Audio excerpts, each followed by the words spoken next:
not all problems should be solved logically. Not all marketing, not even close to all marketing is logical. And so let's stop looking at the logical side right away. Hello, welcome to the Amazing Marketing Show. We talk about all things marketing. Today we have some strategy, some personal stories. We've got a good episode for you. I'm Dmitri Smirnov. Here's Chris Gray. Chris, how are you? Dmitri, what up, brother? Well, I am enjoying the summer, enjoying life, and also enjoying being a marketing agency owner. I know we both have some stories from the arena this week that we want to get to right away. But before we do that, any fun things that's going on in your life or anything like that? It's funny how you say enjoying being a marketing agency owner. Um, I do a gratitude journal in the mornings, and that's what I journaled about. Is I'm just grateful for this life, the ability to have freedom, the ability to be able to talk to you right now at 107 CST because I want to. So just grateful for life. Things are good, Dimitri. I can't think of a better quality to have than gratitude, and that what you just shared is very special, and like to echo that too. The freedom that we've fought for, both, Yep. I guess, from a country perspective. That's not really what we're talking about, but usually associated with freedom. But from a business owner and career perspective, I think it's a big gift. Yep. Well, going into what it takes to have some of this freedom is sometimes you deal with clients. And hopefully, most of the time, it's a very positive interaction. It's a win-win where you bring your expertise as a marketing expert, they bring their business, and together it births a beautiful baby of revenue and profits. And that is not always the case. And sometimes that may be the case, and clients can still be unhappy, and they might still be nervous about certain things. They might be nervous about where things are going. Are they going to continue to do well? Or maybe things have dropped off recently. Are they going to pick back up again? And that's what I want to share today from the arena. So is in our business, we have a client who is very messy, I will say, with tracking. They have different CRMs that they use. Different departments use one CRM. The owner of the business uses another CRM, different dashboards. We've been working with them for a year and a half, and it's still unclear to me where is the ultimate source of truth and who's using what to make their marketing decisions. And so out of the blue, we got notified that they are thinking that YouTube may not be working. And my response, I think everyone's heard this before. Whatever traffic source that you're running, Facebook ads, direct mail, whatever it may be, hey, I don't think this is working, coming from the business owner.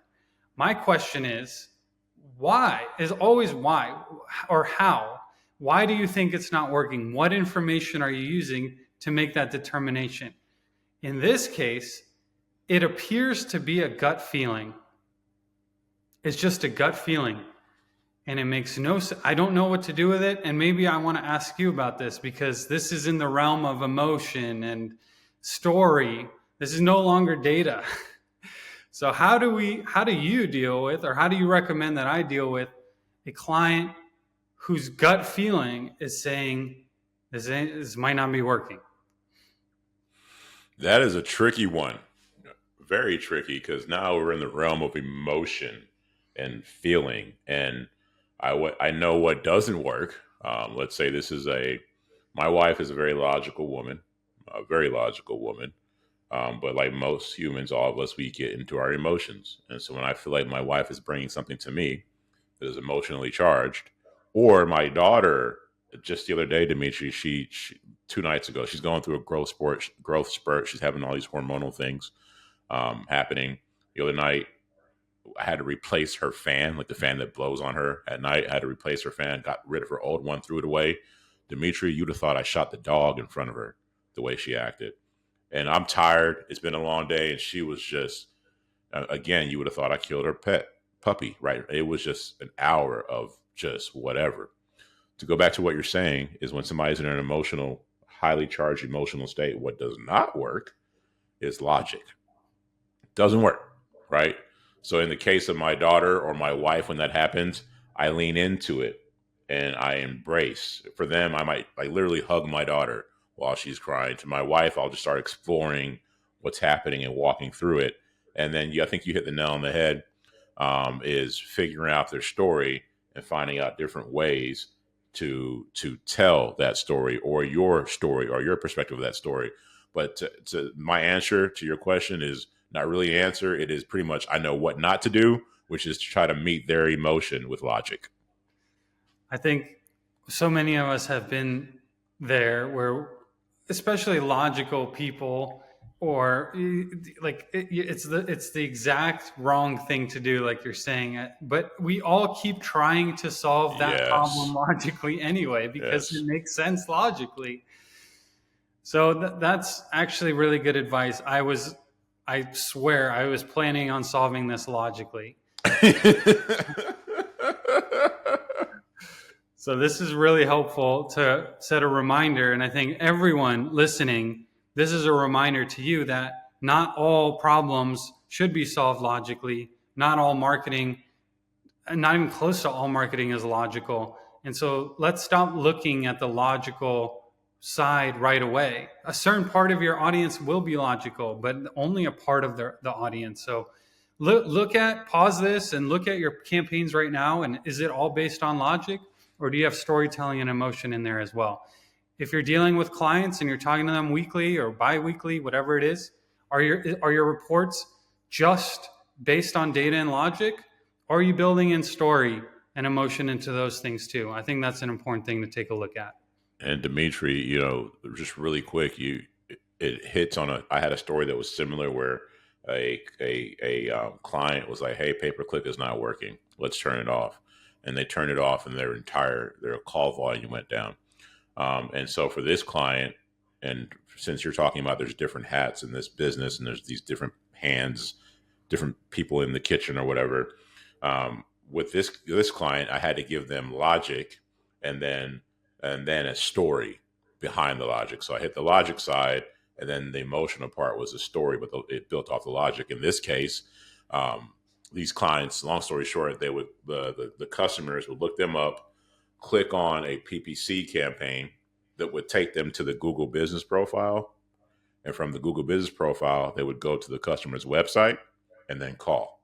So what you saw was they started with pay per click, but when they converted, it was in SEO. And so this client's seeing a bunch of SEO calls. My PPC is not working.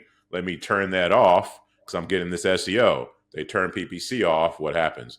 SEO dips. Mm-hmm. So in that case, I was able to show them the logical part, but then paint this story, which worked. And that worked in that scenario. Your scenario might be more nuanced. I think my overall arching theme here for me and anybody's listening here is that it's sometimes logic.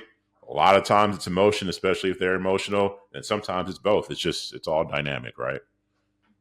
Absolutely. And sometimes business owners do need to just mess with things to see it for themselves before they're going to believe it. And Yep. there's no other way of doing it. You got to turn off the PPC, watch the calls go down, and they're like, "Oh, okay, this works." And now I know for sure it works. I'm not gonna worry Exactly. about it. So that's some of the growing pains that marketing agencies might have. Okay, moving on to another from the arena. Chris, you had something happen in your business. Tell us about that. Oh, yeah. This is a client. I almost lobbed this grenade to Dmitri because this client, Dimitri's excellent at anything Google. And this client was looking at, improving their store. I think they wanted to do it with Google as well. So we're just meeting, talking about improving their store. And this client sells jewelry. It's not cheap, right? This is real jewelry, expensive stuff, expensive watches, expensive necklaces, earrings, all that. So you think of this thing, their average ticket is anywhere from 300 on the super low end, typically closer to 3,000. But their budget, do you remember what their budget was? You remember me telling you this last week? Uh-huh. Yeah. So, all right. Their budget was $500, everybody. $500 trying to sell things that can go for 3,000. And so And that's not $500 to sell.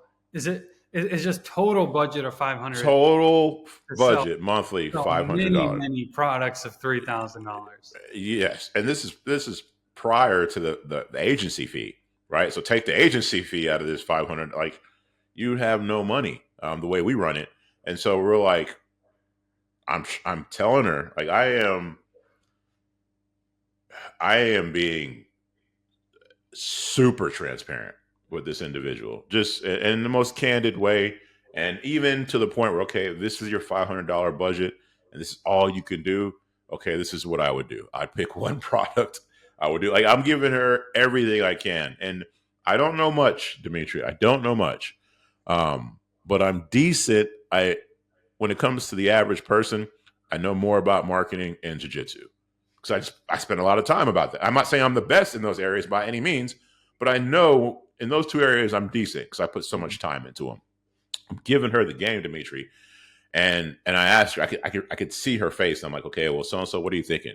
And she's like, you know what? I just expected more. I'm like, well, what do you mean? She's like, you're just telling me what you can't do, and you can't guarantee any results, and you can't do this, and you can't do that, and this is not going to work, and that, and overall, Demetria, she was basically telling me that I was useless. And so many, really, like in so many words, like your information's useless, and this time that you've given me is useless. And I didn't even know how to respond. Like going back to a jiu-jitsu analogy, it's like somebody telling me that jiu-jitsu just doesn't work. It's not even a real thing, and then it's just dumb. And like it's like you ever been in a situation where what you're saying is right, but the other person, to them, they know that you're wrong. And I was at a loss for words. That I was like, I don't even, other than being derogatory towards you and say, like, I don't even know what to respond, or I don't know how to respond. Has that ever happened to you? Not quite that way where they're completely rude on the call. I don't think that's happened to me. And since we don't do local business marketing, most of the budgets that we're talking about are nowhere near 500. I mean, from the, like, it's got to be in the multiple thousands, tens of thousands. I think that already sets a little bit of a different expectation. Yeah. When someone's prepared to spend 10,000 or 100,000 a month on ads. They know that it's going to take some growing pains, especially for a new campaign. New campaigns are the hardest thing in marketing. A new campaign, if something is already running and it's already working, improving it is easy. There's a system to it. There's A/B test, there's optimization, there's excluding keywords or audiences, whatever, making new ad copy. It's a system. But to create something from scratch for a new business, a new marketing campaign for a new business, nearly very, very hard, and much less to do it in profitably right off the bat on $500 ad spend. It's nuts. But I did have a client where I knew that our services were going to double their business. Literally, I knew it. And I was selling them on it for months. And I had calls with them over and over. And then they weren't into it. I couldn't believe it. And then 3 months later, they came back. We had another call. I'm presenting the data. I'm giving them a story. They don't want my services. I'm getting mad at them.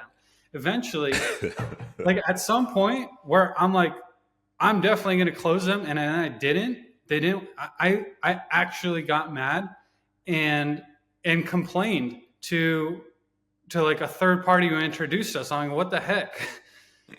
And then 6 months later, I get an email.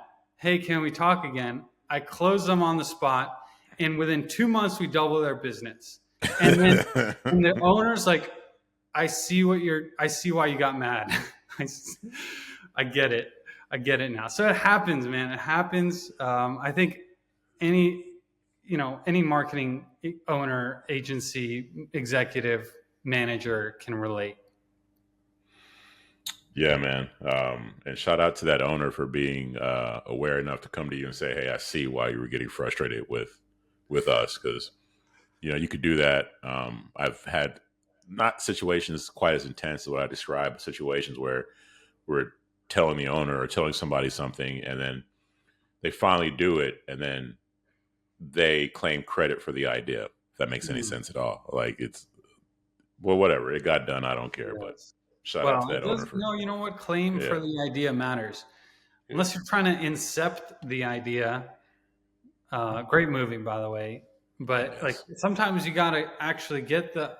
Dude, I've actually read this in many different avenues of psychology and relationship and business. And a lot of times, the only way you can actually get someone to do something is for them to think they thought of it yes, themselves.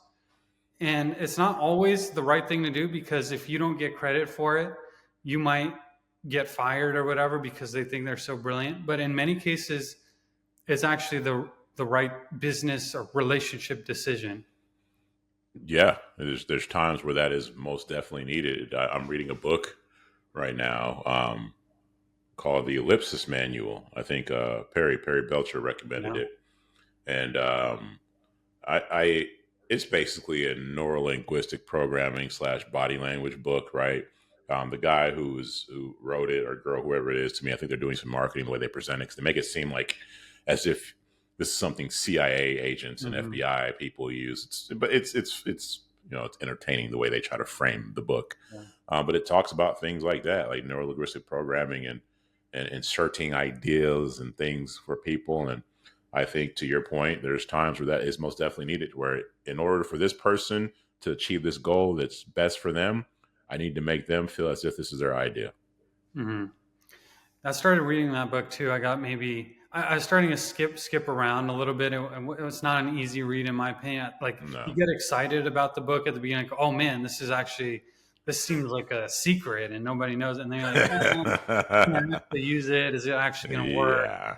Like, not really. And like you're saying, it's an entertaining book, but is it CIA exactly at this point? Unlikely. But there's some cool things in it still. Yeah. It's cool. I download the PDF because I'm listening to it. When I say I'm reading it, I'm listening to it, and like at the end of the PDF is like, hey, if you contact me, I'll work directly with you. I'm like, this book is probably a really good lead magnet, but Mm. it's not. I don't. It's a lead magnet, I think, but it's just, I don't know. I'm getting through it. I'm almost done with it. I haven't put it down yet. I'll say that much. My favorite books, some of them are actually lead magnets, but in many cases, the book is better than the offer after the book. Like they Yes. actually put all of everything they know into the book. I really appreciate when people do that. And then I'll still Yep. buy the thing even if I don't use it, if the book really blows me away. I've done that a couple times where yeah, I mean, where I'm like spending hundreds or even 1,000 or more on some program because of how much I like the book. Yep. I could. For y'all listening, the reason why this podcast came about for me, Dmitri, we would roommate at certain events or whatever, and Dimitri and I would stay up just talking, like conversations branch off. And so even here, I need to we probably need a segue because Dimitri and I could just branch. Like I had a couple of questions I wanted to keep asking, but we're 20 minutes in. I'm like, you know what, we probably should move Okay, forward well, here. let's segue into the main topic of today. And this is going to be a marketing technique that, again, you should be looking inside of your business. Are you using it? Should you be using it? How are the big brands using it? We're going to discuss all of that and our opinion on does it work. So here we go. Let's dive in. It's called nostalgia marketing. We know about nostalgia. We know that. Actually, I saw this graphic the other day, and hopefully we can pull it up on the screen at some point. That it's the music that everybody likes based on their age, and it's like perfect because it's this curve. So when you're born, on the y-axis is how much you like the music, with 0 being neutral, positive being positive, obviously, and negative meaning you don't like it. So the music that came out around when you were born is in the negative. It's not. It doesn't. Something like that, and then it keeps going up, and when you're a teenager is when everyone loves that music. So think about the years and the music that came out when you were a teenager, and that 6-year period. Typically that's everybody's favorite music, and then it just falls off a cliff after that. And so when companies bring back something like an old show for boomers. It'd be like they're talking about MASH or something, or Cheers, right? And or they bring out music from the 70s or 80s, depending on when you're a teenager, or 90s, whatever your age is. That triggers something in your mind to remember the good old days and associate it with that product. That's nostalgia, and that's nostalgia marketing. That's what we're getting into. First, I want to get your impression on nostalgia marketing. Well, I mean, what you just said was so. Look at my shirt. It's Ice Cube. Today was a good day. This album and this song came out. I think I was 13 or 14 years old. And everything you said is accurate. My favorite music was around my teenage years. My favorite show around my teenage years. Yeah, you hit the nail on the head, bro. The specific, by the way, that song is so chill. It's so cool. That was a great Ice Cube song. Yes, absolutely. If it comes on the radio, it's just like it bumps. Like you turn that's a song you turn up. No matter who, I don't think it matters who you are. Like seriously, that song is just an all-time type of just turn it up and enjoy that 3 minutes. So then what you're saying here is nostalgia marketing can be effective because if you have the right commercial and you put this song on, the song already draws me in. Now I'm going to be I'm going to be in a trance, for lack of better words, where if you have a good commercial, I'll tune into whatever you're trying to sell just because you played this song. Yeah, absolutely. I mean, here's one of the definitions kind of is when a brand brings back a product or campaign from the past, it invokes positive memories and associations, making consumers feel a sense of comfort and familiarity. Now, what more can you ask for? And what an effective strategy, and what a trick, kind of. It's a psychological trick too. So then that brings us to a few questions here. It's a psychological trick. How do you feel about that? If a company is intentionally going after a certain demo, knowing that, hey, they like this song or whatever it is, we're going to intentionally try to trance you so that you focus on this product.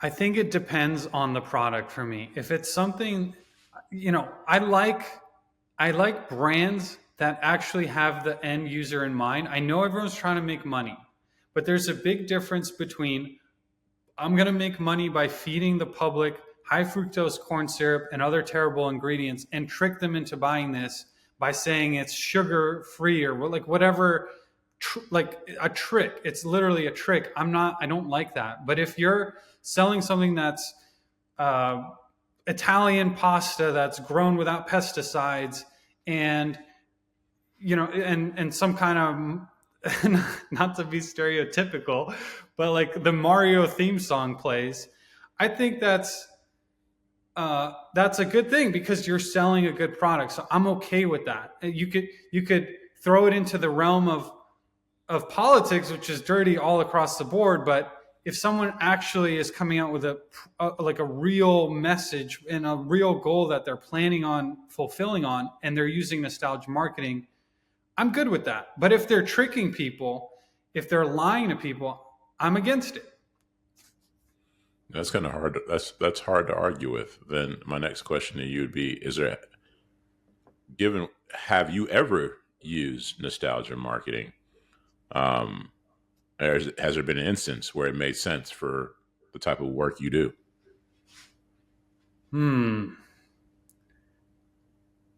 That is so. Actually, what I've noticed is that with these tools like Midjourney that are AI developed images, they actually start pulling more nostalgic images. So if we're selling something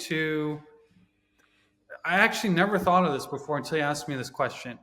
There's a brand that we sell to middle-aged women.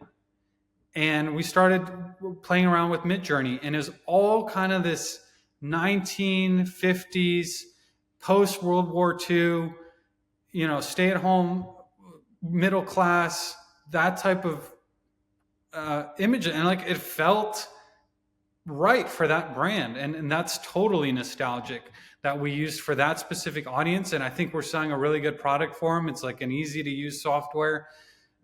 So yeah, we, now that I think about it, we are using it. How about you? The closest thing that I could, the first thing that comes off my head was um, I had one of my early successes, big successes, was a car insurance. This is the affiliate days, and people were just trying to sell car insurance leads all the same way. And I wrote this story about like the 5 car insurance tips that they don't want you to know, some story like that, something like that. And the lead story had this character, right, the protagonist, which the reader could put themselves in the shoes of, and they're driving a car, and their grandfather is next to them, right, and the grandfather's kind of telling them how to drive or whatever. And then, long story short, the grandfather has a bear and he has a joint. The cops pull up. I'm going way deeper than I need to, but the cops pull up, and the grandfather says, "Hey, pick your nose, boy." And then the guy's like, "What? What do you mean?" He's like, the grandfather's like, pick your nose." And the kid picks his nose, and the grandfather says, "Hey, basically, if you pick your nose and act like you don't know what you're doing, or act like if you're picking your nose at a stoplight, the cops are not going to be looking at you, right?" Because so, anyways, I told it terribly, but it's better written than what I just told you, and it went gangbusters. But the reason why it did is I think it's because it had that whole me and my grandpa, or like that feeling of some people who had any kind of relationship with their granddad or whoever it was. Like, it had that type of vibe to it. So I think people could put themselves in those shoes, and at the very least, they could put themselves in the shoes of, you have the protagonist and then you have a leader. So you have Luke Skywalker and you have Yoda. It had that type of element. I think that's the closest. I don't think it's quite nostalgia marketing, but that had that type of vibe to it, and it did very well. I think this could be an opportunity for both of our businesses, something we haven't really looked into, because the more I'm talking about this, the more this makes sense. Now, let me cite a few examples of big brands doing nostalgia marketing recently. For example, the Nike retro sneaker release, and people are obsessed with sneakers nowadays. But this one's the Nike Jordan 4 sneaker release. Okay, so it's super popular back in the 80s, 90s, kind of the heyday, and things are coming back. You see that with style, with clothing as well. And this happens all the time. They say, what is it? Style never dies, it recycles. I'm definitely Yeah. not saying that correctly, but so 90s fashion is resurging with both millennials and Gen Z. So that's interesting. You see, like a band that was big, like for when I was a teenager, Backstreet Boys, NSYNC, huge. And nowadays they can still sell out big arenas because it's the nostalgia factor. A little bit of band that came out in the 2010s, they can't do it. Like early 2000s soft rock or alternative rock, for when I was growing up, those bands are still, when I hear Blink 182, and I was never even a big fan of that type of music, but when I hear it, it's nostalgic. Yeah. And so I think there might be an opportunity here for anybody's marketing business, is to use more nostalgia, use the songs, use the images, use the style, use the clothing, use the vocabulary, whatever it is that you can use to set people back into the good old day mindset. And yeah, now as I'm thinking about it more, I do use it in the sense where I might not. Let's say I'm writing an article and I'm trying to target a woman who is in her 70s or something. I don't say, "Hey, I'm Betty from Keller, Texas, and I'm in my 70s and I'm a grandmother." I start writing um, things that a woman in her 70s would relate with, whether it be like, "Hey, I was on my couch watching X show." Well, if I say I was on my couch watching X show and that show was, let's say, MASH, let's use your example earlier, that kind of sets the tone. The person reading knows that this person is kind of like them. They were, if you're sitting there watching old episodes of MASH or whatever. And so we can use nostalgia marketing from a storytelling perspective by talking about what, for wherever your protagonist is, if they can show an interest in something that your reader would have been, or elicit the nostalgia feelings by whatever they're doing in that story, then I think it could be done. I'm not stating my point as well as I'd like to, but I think you get what I'm saying. I do get what you're saying. And I want to return to the political arena here for a second. And I remember reading this article that made the case that the entire election process could be summed up by the main slogan of that candidate. And typically, the candidate who's looking forward is the winner rather than the one looking past, which would be a little bit counterintuitive based on our nostalgic conversation right now. Now, let me give you some examples. For example, going back to 2008, Barack Obama, I believe it was change. Yes, we can. Change we can believe in. It was something needs to change and move forward. And then there was,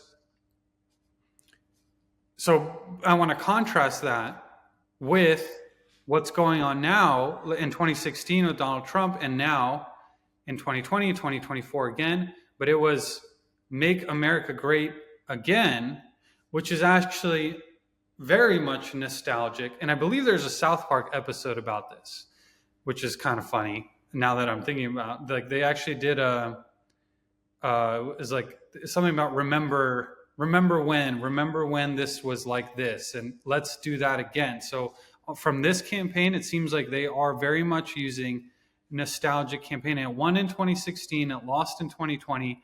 Interesting what will happen in 2024 this year. I like, now that you repeat that slowly. You're right, because Barack had his thing. Yes, we can. Had the hope thing, right? Hope is a future thing, or whatever it was, or whatever it is, and then with Make America Great Again, the ellipsis manual, we were just talking about it. That implies that one, America was great. So your appeals to his demographic, America's great. I agree, but it implies that America's great, and it also implies that it wasn't so great under the previous person or whatever. And so it's a strong slogan. Mm-hmm. It really is a good one. And I remember reading back in 2016 when Hillary Clinton lost unexpectedly, and they're looking back, in hindsight, of course, is 2020. But one of the things they were saying, what was her slogan? And I'm curious, do you remember what it was before I say it? That says something by itself. I don't remember what it was. Exactly. You don't remember. You remember that Barack Obama one. Remember the Donald Trump one. Hillary's was I'm with her. It just didn't resonate with people. No. So that's an interesting thing. So whether you're a local business, I think especially for local business, I mean, you know your people, you know your demographic, and the older they are, the more space of culture that you have to pull from for that nostalgic feel. Can you make them feel young again? Can you make them feel beautiful again and smart again, or whatever it is that they may not be feeling now? Or even if they are, there's most people have a feeling of how great it was back in high school, how great it was in college, or whatever the case may be. I think that going back to the point that I made earlier, that I wanted to do a better job of making, as far as like using cultural examples in your story or whatever to then get the person to relate. I think a company that's doing that very well right now in their campaign is State Farm. Here we are back to our insurance commercials. State Farm is bringing in Ludacris. So when they bring it in, they have this whole, this problem's Ludacris, and Ludacris pops up like a genie, and he, whatever it is. But if you're bringing Ludacris into this commercial, and this is your campaign, you're not targeting the 70-year-old or whatever. There's a very specific person that State Farm is going after right now with these Ludacris commercials, and that Ludacris himself can bring up some nostalgia of them when they were younger in the clubs. He was big.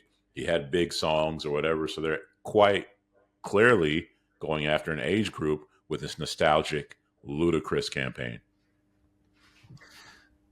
Yeah, and to those celebrities who feel like their time has come and gone, all you have to do is wait 20, 30 years and you'll be back on it from the nostalgia side. Like you'll start getting those deals again from Yep. brands in this case. But I mean, I just looked up pop icons of the 80s and you see these people coming in over and over again today. Lionel Richie on American Idol as a judge because that's going to bring in that a little bit of an older audience and they're kind of mixing it up. They had the Katy Perry is more of a little bit like the 2010s crowd. They had Luke Bryan for the country crowd, and like they're when they're picking judges, is clearly a it's not an accident.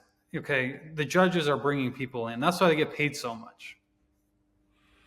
Yeah, this is good stuff. I'm in the middle of writing a story, like I told you, and there's a very specific person that I'm targeting, and I guess I never realized that I would pull on these type of nostalgic things, but I do, and I guess I was doing it subconsciously, and so now I wonder what happens when I'm a bit more intentional about it.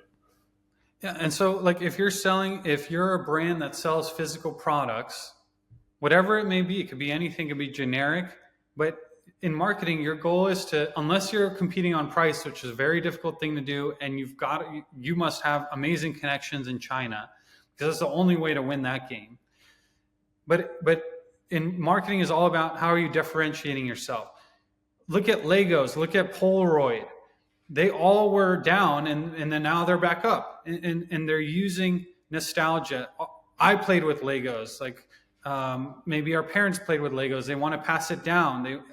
I'm having kids now. I would be happy for my kids to play with Legos. And if Lego can hit on the marketing enough where it takes me back to the day, and now that I'm saying this, I could even think of a specific moment when I met who's now like one of my best friends ever, and I remember building Legos with him. I remember even the color I was using. So if Lego can tap into that, maybe I'd be willing to pay 2-3 times the generic brand in that case. And I think anybody who's selling a physical product, this may be a key to unlock that higher price point for you. Yeah, this stuff is, good gosh. I didn't, we discussed this topic prior to the call, and I was like, I don't know. I don't know how I feel. I didn't have strong feelings for or against it. But then as we were talking about it, I realized the power because, like you and I talk about, what we're trying to do is elicit emotion, and nostalgia is some strong emotion. You can remind somebody of the good times or the bad times they want to avoid. If you could tap into that, this is a powerful tool that I just have not considered. I Interesting. think I think that's one of the best things about the podcast, this amazing marketing show, is that we get to kind of figure it out live in front of the Yeah. listeners, like some of these things that we're not aware of ourselves, and it just kind of comes up through conversation and brainstorming. And I think I can speak for both of us that we're both going to go back into the lab and start playing around with this a little bit. Oh, I've already thought about how. I mean, like I told you, I'm in the middle of writing a story, or I've just figured it out this morning with the angle I want to go with. Now I know I'm going to insert some things in there that I think would the reader. I know the reader will remember and resonate because of their age and the time. So this All is right. good. So to those listening, watching, checking out a clip of us on TikTok, comment what you're using Yeah. for your nostalgia. Okay, tell us what's working or maybe something that didn't work. Let's get a conversation going. We'll be in there responding, and we'll come back in a future episode with probably an update of how this all translated into the real world. Good stuff, Dmitri. All right, Chris. See ya. Peace.